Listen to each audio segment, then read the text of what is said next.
Halo teman-teman, selamat datang di video pembelajaran ini. Di video ini, kita akan belajar tentang Unified Modeling Language atau UML dan membahasnya dengan cara yang mudah dan menarik.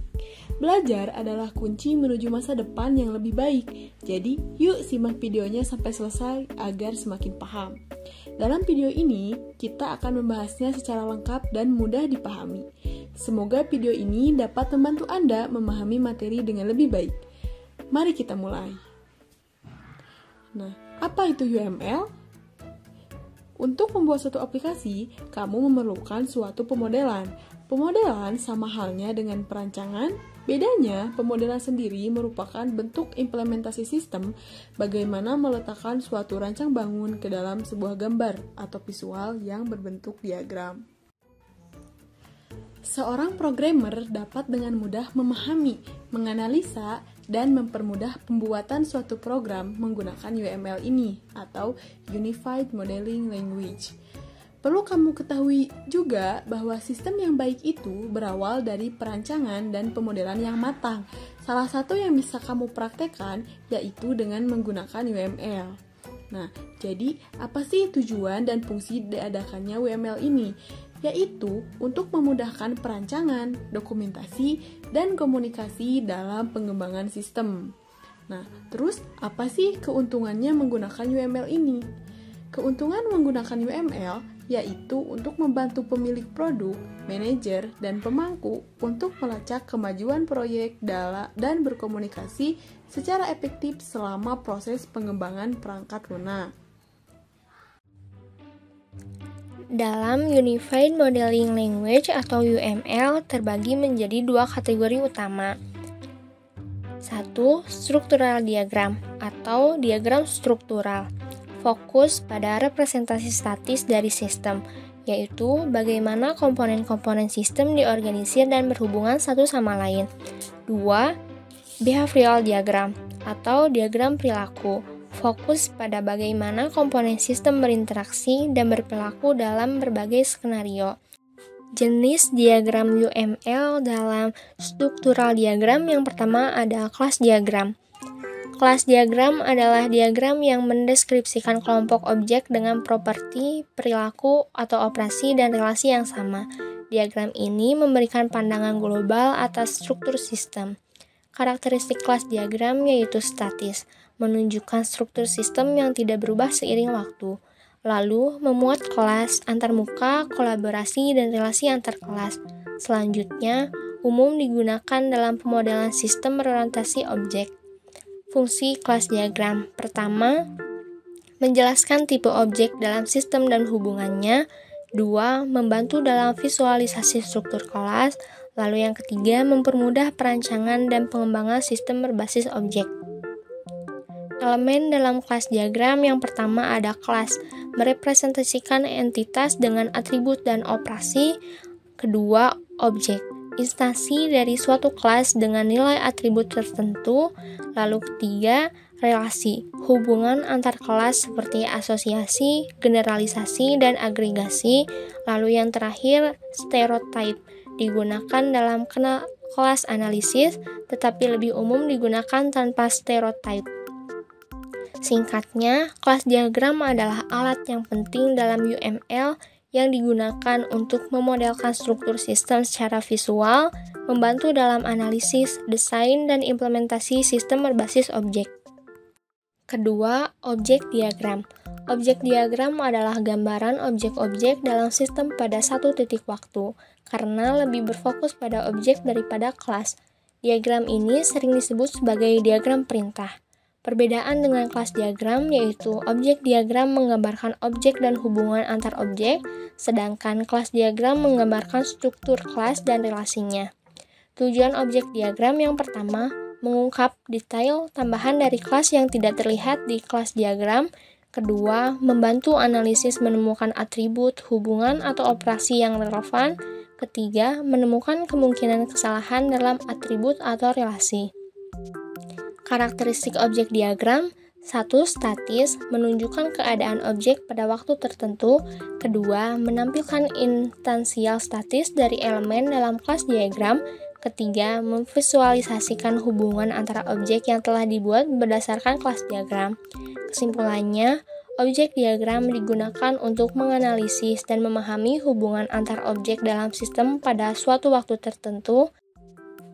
Ketiga, komposit struktur diagram adalah diagram dalam UML yang menunjukkan struktur internal dari sebuah classifier seperti kelas atau komponen, termasuk titik interaksi dengan bagian lain dalam sistem. Diagram ini menggambarkan bagaimana bagian-bagian dalam sistem bekerja sama untuk menjalankan suatu perilaku. Karakteristik diagram struktur komposit ini yaitu statis, menunjukkan struktur internal tanpa memperlihatkan perubahan seiring waktu, lalu menampilkan konfigurasi dan hubungan antara bagian-bagian dalam satu kelas atau komponen. Yang terakhir, membantu dalam memahami interaksi antar bagian dalam sistem yang kompleks. Fungsi dan manfaatnya yang pertama, memvisualisasikan hubungan antar bagian dalam satu classifier, lalu menjelaskan struktur sistem pada level lebih detail dibanding kelas diagram. Yang terakhir, membantu dalam desain sistem yang membutuhkan interaksi antar bagian seperti komponen dalam software. Komponennya yang pertama ada classifier, yaitu elemen utama yang memiliki struktur internal seperti kelas atau komponen. Lalu kedua, ada parts atau bagian-bagian, elemen dalam classifier yang bekerja sama untuk menjalankan suatu tugas. Ketiga, ada ports atau titik interaksi, poin komunikasi yang menghubungkan classifier dengan elemen lain. Lalu yang terakhir ada connectors atau penghubung yang menunjukkan hubungan dan komunikasi antara bagian dalam sistem. Kesimpulannya, diagram struktur komposit ini digunakan untuk menggambarkan struktur internal suatu elemen dalam sistem. Diagram ini berguna untuk memahami bagian-bagian dalam satu komponen berinteraksi dan bekerja sama, baik dalam desain software maupun sistem berbasis objek lainnya. Keempat, package diagram adalah jenis diagram dalam UML yang digunakan untuk mengelompokkan elemen-elemen UML ke dalam satu paket untuk memudahkan organisasi, manajemen, dan modularisasi sistem. Diagram ini sangat berguna dalam sistem yang besar dan kompleks karena memungkinkan pengelompokan berdasarkan fungsionalitas atau komponen. Karakteristik package diagram ini mengelompokkan elemen-elemen UML seperti class, use case, dan komponen ke dalam satu paket, lalu membantu memahami struktur sistem secara hierarkis. Selanjutnya, mempermudah pengelolaan dependensi antar bagian dalam sistem. Yang terakhir, lebih abstrak dibanding kelas diagram, karena menampilkan paket daripada detail setiap kelas. Komponen dalam package diagram ini yang pertama ada package atau paket, yaitu representasi kelompok elemen UML yang memiliki hubungan atau fungsionalitas serupa ditampilkan dalam bentuk persegi panjang dengan tab di bagian atas. Lalu yang kedua ada elements atau elemen UML dalam paket yang bisa berupa kelas, use case, komponen, atau diagram lainnya yang dikelompokkan dalam satu paket. Lalu yang terakhir ada hubungan ketergantungan, yaitu menunjukkan bagaimana satu paket bergantung pada paket lain dalam sistem, ditampilkan dengan panah putus-putus. Singkatnya, package diagram adalah UML berfungsi untuk mengelompokkan elemen-elemen sistem ke dalam paket yang lebih terorganisir. Diagram ini berguna dalam sistem besar untuk memudahkan pemahaman, pengelolaan, serta memperlihatkan hubungan ketergantungan antar bagian dalam sistem. Kelima, deployment diagram adalah jenis diagram dalam UML yang menggambarkan bagaimana komponen perangkat lunak dideploy pada infrastruktur sistem fisik. Diagram ini menunjukkan lokasi komponen dalam server, perangkat keras atau jaringan, serta bagaimana elemen-elemen tersebut saling berinteraksi. Deployment diagram digunakan untuk memvisualisasikan arsitektur sistem berbasis fisik termasuk hubungan antara perangkat keras dan perangkat lunak dalam sebuah sistem. Komponen dalam deployment diagram yang pertama ada node atau simpul. Node ini merepresentasikan perangkat keras seperti server, komunikasi, smartphone, IoT device, atau lingkungan eksekusi perangkat lunak seperti virtual machine atau cloud server, ditampilkan sebagai kotak dengan nama node di dalamnya. Lalu yang kedua ada artefak perangkat lunak Artefak adalah komponen perangkat lunak yang berjalan dalam node tertentu seperti aplikasi, file konfigurasi, atau database. Yang ketiga ada hubungan atau koneksi antar node, menunjukkan bagaimana node berkomunikasi satu sama lain melalui protokol tertentu. Kelebihan deployment diagram ini mempermudah pemahaman tentang arsitektur sistem fisik, membantu dalam perencanaan dan pemilihan infrastruktur server dan jaringan, memvisualisasikan koneksi antar node untuk mengidentifikasi kemungkinan hambatan dalam komunikasi, berguna untuk deployment sistem berbasis cloud, IoT, atau aplikasi terdistribusi. Kesimpulannya, deployment diagram dalam UML ini membantu dalam memvisualisasikan bagaimana perangkat lunak diinstal, dieksekusi, dan berkomunikasi dalam infrastruktur fisik. Diagram ini berguna dalam pengembangan sistem berskala besar, seperti aplikasi berbasis cloud, sistem IoT, atau aplikasi berbasis client server. Komponen diagram adalah diagram dalam UML yang digunakan untuk memvisualisasikan struktur tingkat tinggi dari sistem berbasis komponen. Diagram ini menunjukkan bagaimana komponen perangkat lunak saling berinteraksi dan bagaimana komponen tersebut ditempatkan dalam arsitektur sistem. Diagram ini sangat berguna untuk perancangan sistem berbasis komponen, seperti aplikasi berbasis microservice, sistem client server, atau sistem modular lainnya. Komponen dalam diagram ini yang pertama ada komponen, yaitu merepresentasikan bagaimana dari perangkat lunak yang dapat digunakan kembali atau modul independen, lalu ditampilkan sebagai kotak dengan ikon berbentuk dua persegi panjang kecil di dalamnya.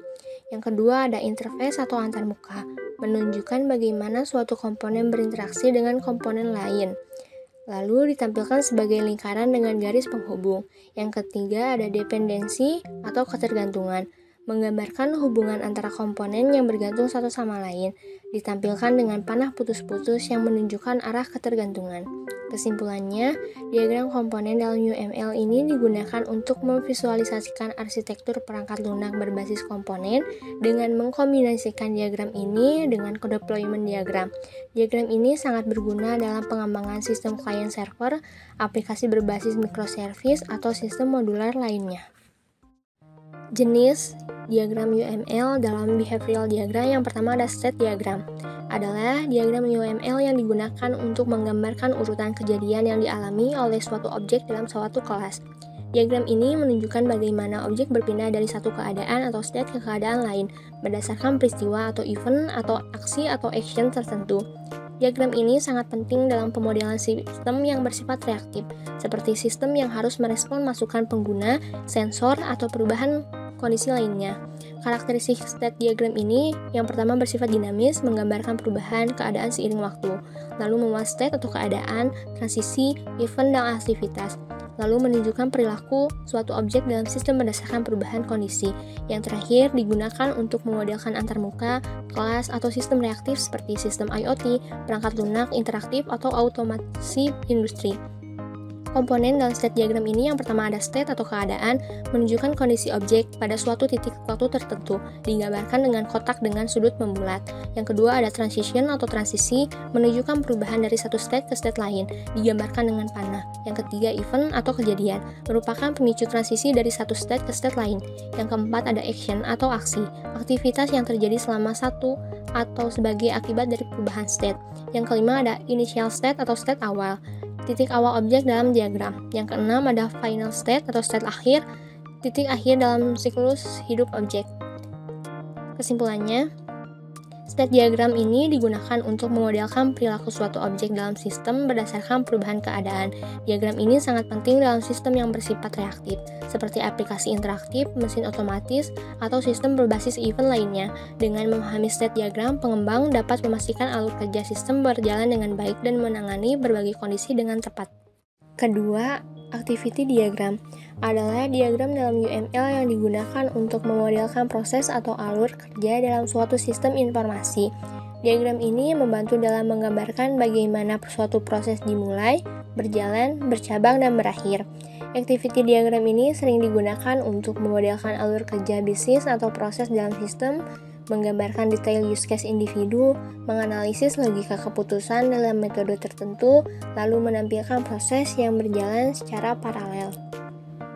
Komponen dalam activity diagram ini yang pertama activity atau aktivitas, menunjukkan tindakan atau proses dalam sistem, digambarkan sebagai kotak dengan sudut membulat. Kedua, transition atau transisi, menghubungkan satu aktivitas ke aktivitas lain, digambarkan dengan panah yang menunjukkan urutan eksekusi. Yang ketiga, decision atau keputusan, digunakan untuk percabangan alur berdasarkan kondisi tertentu, digambarkan dengan belah ketupat. Yang keempat ada synchronization bar atau sinkronisasi, menunjukkan aktivitas yang dapat dilakukan secara bersamaan, digambarkan sebagai garis tebal horizontal atau vertikal. Yang kelima, initial node atau titik awal, menunjukkan awal dari suatu proses, digambarkan sebagai lingkaran hitam penuh. Yang terakhir ada final node atau titik akhir, menunjukkan akhir dari proses, digambarkan sebagai lingkaran hitam dengan lingkaran luar. Kesimpulannya, activity diagram ini sangat berguna untuk memvisualisasikan alur proses dalam sistem secara jelas dan sistematis. Ketiga, sequence diagram adalah diagram dalam UML yang digunakan untuk menggambarkan interaksi antar objek dalam sistem berdasarkan urutan waktu. Diagram ini menunjukkan tahap demi tahap proses yang terjadi dalam sistem dengan fokus pada bagaimana pesan dikirim dan diterima antar objek dalam suatu skenario tertentu. Sequence diagram ini sering digunakan untuk menggambarkan alur kerja suatu proses dalam sistem, sehingga memudahkan pemahaman terhadap interaksi antar objek serta urutan kejadian yang harus terjadi untuk mencapai suatu tujuan. Komponen dalam sequence diagram ini yang pertama ada aktor, entitas eksternal, pihak luar yang berinteraksi dengan sistem. Contoh, pengguna, sistem eksternal, database. Yang kedua ada objek dalam sistem, elemen dalam sistem yang berinteraksi satu sama lain untuk menjalankan proses tertentu, digambarkan sebagai kotak dengan garis hidup atau lifeline. Yang ketiga ada lifeline atau garis hidup, garis vertikal yang menunjukkan keberadaan suatu objek dalam suatu proses. Yang keempat ada message atau pesan yang dikirim antar objek, menghubungkan objek dengan panah, menunjukkan komunikasi antar objek. Contoh, login, validasi data, dan konfirmasi pesanan. Yang kelima ada activation atau blok aktivasi, kotak kecil sepanjang lifeline yang menunjukkan bahwa objek sedang aktif memproses sesuatu. Yang terakhir ada return message atau pesan balasan, digambarkan dengan panah putus-putus, menunjukkan respon dari suatu objek setelah menerima pesan.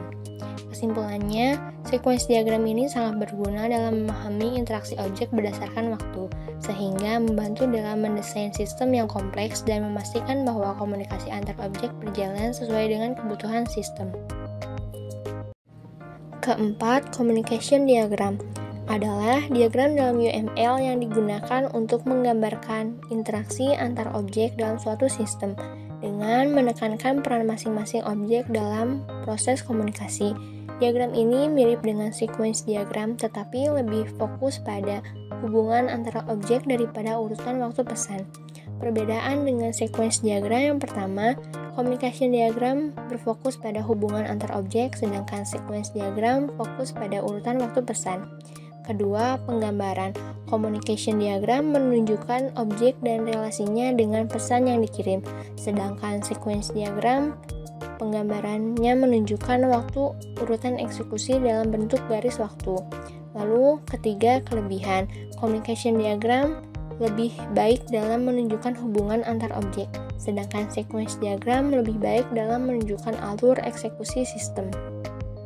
Kesimpulannya, communication diagram sangat berguna dalam menganalisis bagaimana objek dalam sistem berinteraksi untuk menjalankan suatu proses.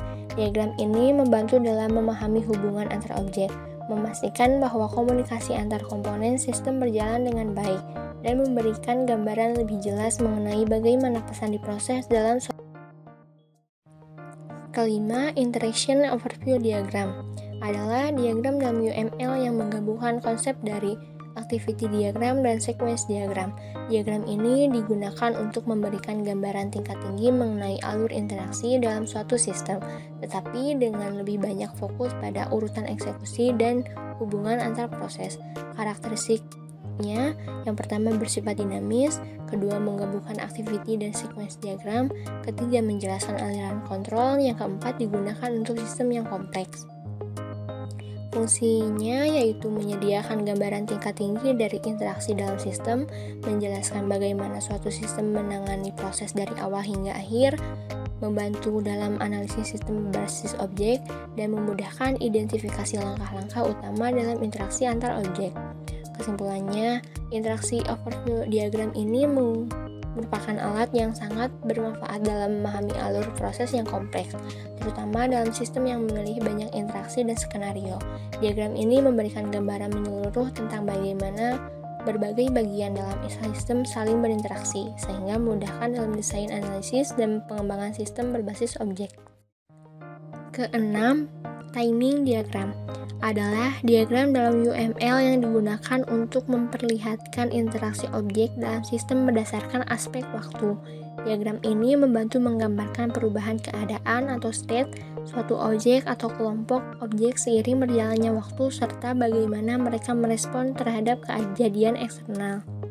Diagram ini sangat berguna dalam menganalisis dan merancang sistem real-time, sistem tertanam, dan skenario di mana waktu menjadi faktor utama dalam interaksi. Karakteristik timing diagram ini berfokus pada aspek waktu dalam interaksi sistem, menunjukkan perubahan kondisi atau state objek dalam periode tertentu, digunakan dalam sistem yang membutuhkan pemantauan waktu seperti sistem tertanam atau real-time, lalu mengilustrasikan bagaimana objek merespon kejadian eksternal seiring waktu. Fungsi timing diagram ini yang pertama, menggambarkan bagaimana suatu sistem beroperasi dalam rentang waktu tertentu, menunjukkan perubahan state dari suatu objek berdasarkan kejadian eksternal. Ketiga, menganalisis performa sistem berdasarkan waktu eksekusi dari setiap proses. Lalu yang terakhir, digunakan dalam perancangan sistem real-time, komunikasi data, atau sistem embed. Singkatnya, timing diagram ini sangat berguna dalam sistem yang bergantung pada waktu, seperti sistem real-time, perangkat tertanam, serta sistem komunikasi data. Dengan diagram ini, pengembang dan analis dapat memahami bagaimana sistem berubah berdasarkan kejadian eksternal dan waktu, sehingga dapat membantu dalam optimasi kinerja dan pengembangan sistem yang lebih efisien. Ketujuh, use case diagram adalah salah satu diagram dalam UML yang menggambarkan interaksi antara pengguna atau aktor dan sistem. Diagram ini berfungsi sebagai abstraksi dari interaksi pengguna dengan sistem, menunjukkan bagaimana suatu sistem digunakan dalam berbagai skenario. Komponen utama use case diagram ini yang pertama ada aktor, merupakan pengguna atau sistem eksternal yang berinteraksi dengan sistem yang akan dikembangkan. Bisa berupa manusia atau pengguna, sistem lain, atau perangkat keras. Yang kedua ada use case, mewakili fungsionalitas atau layanan yang disediakan oleh sistem, digambarkan sebagai oval dalam diagram. Yang ketiga ada batas sistem, menentukan cakupan sistem, yaitu bagian mana yang termasuk dalam sistem dan bagian mana yang berada di luar sistem. Yang keempat ada hubungan antara aktor dan use case, menunjukkan interaksi antara aktor dan use case dalam sistem. Kelebihan use case diagram ini yang pertama mudah dipahami, lalu yang kedua dapat menganalisis sistem dari berbagai perspektif, yang ketiga mengurangi duplikasi fungsi, yang keempat dapat digunakan untuk perancangan pengujian. Kesimpulannya, use case diagram adalah alat yang sangat berguna dalam perancangan sistem berbasis UML. Diagram ini membantu mengidentifikasi kebutuhan sistem, memudahkan komunikasi dengan stakeholder, serta membantu dalam pengujian dan pengembangan sistem. Selanjutnya, saya akan menjelaskan langkah-langkah perancangan sistem dengan UML. Perancangan sistem dengan Unified Modeling Language atau UML adalah proses penting dalam pengembangan perangkat lunak. Dengan UML, kita bisa menggambarkan struktur dan perilaku sistem secara visual sebelum memulai menulis kode. Hal ini membantu tim pengembang memahami bagaimana sistem bekerja dan memastikan semua kebutuhan pengguna telah diperhitungkan. Berikut adalah langkah-langkah dalam perancangan sistem menggunakan UML. Yang pertama adalah analisis kebutuhan. identifikasi kebutuhan pengguna, dan spesifikasi sistem. Jadi sebelum memulai merancang, langkah pertama yang harus dilakukan adalah memahami kebutuhan pengguna dan bisnis. Ini dilakukan dengan mengumpulkan informasi dari pemangku kepentingan seperti klien, pengguna akhir, dan manajer proyek. Informasi ini bisa didapatkan melalui wawancara, survei, atau analisis terhadap sistem yang sudah ada. Dari sini kita bisa menentukan kebutuhan fungsional, apa saja yang bisa dilakukan sistem, dan kebutuhan non-fungsional yaitu misalnya kecepatan, keamanan, atau skalabilitas sistem. Hasil dari tahapan ini biasanya terdokumentasi dalam Software Requirement Specification atau SRS, yang nantinya menjadi acuan dalam perancangan sistem lebih lanjut. Langkah kedua adalah pembuatan use case diagram. Setelah kebutuhan sistem jelas, langkah berikutnya adalah membuat use case diagram. Diagram ini berfungsi untuk menggambarkan bagaimana pengguna atau sistem lain berinteraksi dengan sistem yang sedang dikembangkan. Dalam diagram ini, kita menentukan aktor, yaitu pengguna atau sistem eksternal, dan use case, yaitu fungsi yang dapat mereka gunakan. Sebagai contoh, jika kita sedang merancang aplikasi e-commerce, maka aktor bisa berupa pembeli dan penjual, sementara use case-nya bisa berupa melihat produk, menambahkan ke keranjang, atau melakukan pembayaran. Use case diagram membantu tim pengembang memahami alur interaksi dalam sistem, sehingga fitur-fitur yang dibutuhkan bisa lebih mudah diidentifikasi. Lalu yang ketiga adalah perancangan model struktural. Setelah memahami bagaimana sistem akan digunakan, kita perlu merancang bagaimana sistem itu bekerja di dalam. Ini dilakukan dengan membuat kelas diagram yang menggambarkan struktur sistem dalam bentuk kelas-kelas dan hubungan di antara mereka. Setiap kelas merepresentasikan entitas dalam sistem, lengkap dengan atribut dan metode yang dimilikinya. Dengan kelas diagram, kita bisa memastikan bahwa struktur data sistem sudah terorganisir dengan baik sehingga memudahkan saat implementasinya nanti. Lalu yang keempat adalah perancangan model dinamis. Selain struktur sistem, kita juga perlu memahami bagaimana sistem beroperasi dalam berbagai skenario. Untuk itu, kita menggunakan diagram dinamis seperti activity diagram, sequence diagram, dan state diagram. Dengan diagram ini, kita bisa memahami bagaimana sistem akan merespons berbagai skenario dan memastikan tidak ada celah dalam alur kerja yang bisa menyebabkan kesalahan saat digunakan. Lalu yang terakhir, yang kelima adalah validasi dan verifikasi model. Sebelum sistem benar-benar diimplementasikan, semua model yang telah dibuat perlu divalidasi dan diverifikasi. Validasi dilakukan untuk memastikan bahwa model sudah sesuai dengan kebutuhan pengguna dan bisnis. Sementara verifikasi memastikan tidak ada kesalahan logis dalam perancangan sistem. Proses ini bisa dilakukan dengan melakukan simulasi, diskusi dengan tim pengembang, atau bahkan meminta pengguna untuk meninjau kembali rancangan sistem. Jika ditemukan kesalahan atau ketidaksesuaian, perbaikan dapat dilakukan sebelum masuk ke tahap pengkodean, sehingga menghemat waktu dan biaya. Untuk selanjutnya ada studi kasus. Di sini untuk sebagai contoh ada sistem perpustakaan digital. Nah, yang pertama ada use case diagram. Jadi untuk membuat diagram untuk sistem perpustakaan digital yaitu hanya menampilkan aktor seperti anggota perpustakaan dan pustakawan serta interaksi mereka dengan sistem. Nah, jadi bisa kalian lihat di gambar yang sudah saya masukkan ke dalam video ini. Nah, yang selanjutnya ada class diagram. Jadi, di dalam class diagram hanya menunjukkan kelasnya seperti buku, anggota, dan peminjaman. Ya, selanjutnya untuk sequence diagram hanya menggambarkan proses peminjaman buku, dimulai dari pencarian hingga pengembalian buku tersebut.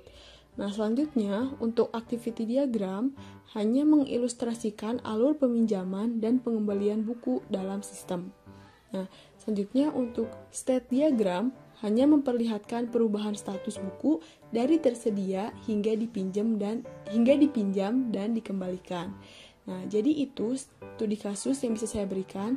Supaya kalian lebih paham, silakan untuk mencobanya sendiri ya, dimulai dari membuat use case diagram sampai state diagram.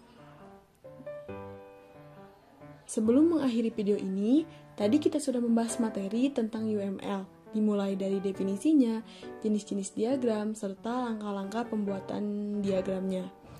Jadi, saya akan menyimpulkan bahwa UML itu adalah alat penting dalam pengembangan perangkat lunak, serta UML membantu perancangan yang lebih sistematis dan terdokumentasi. UML juga memudahkan komunikasi antar tim pengembang dan pemangku kepentingan. Demikian pembelajaran kita kali ini tentang UML atau Unified Modeling Language. Semoga penjelasan ini dapat membantu Anda dalam memahami materi dengan lebih baik. Belajar adalah proses yang tidak pernah berhenti, jadi teruslah mencari ilmu dan jangan ragu untuk bertanya ya jika ada yang belum dipahami. Semoga materi ini bermanfaat dan menambah wawasan kalian. Jangan lupa untuk terus belajar, tetap semangat, serta eksplorasi lebih dalam lagi. Jika ada pertanyaan, silahkan berdiskusi agar pemahaman semakin kuat. Terima kasih telah menonton video ini, dan semoga ilmu yang didapat bisa bermanfaat dalam kehidupan sehari-hari. Tetap semangat dan sukses selalu!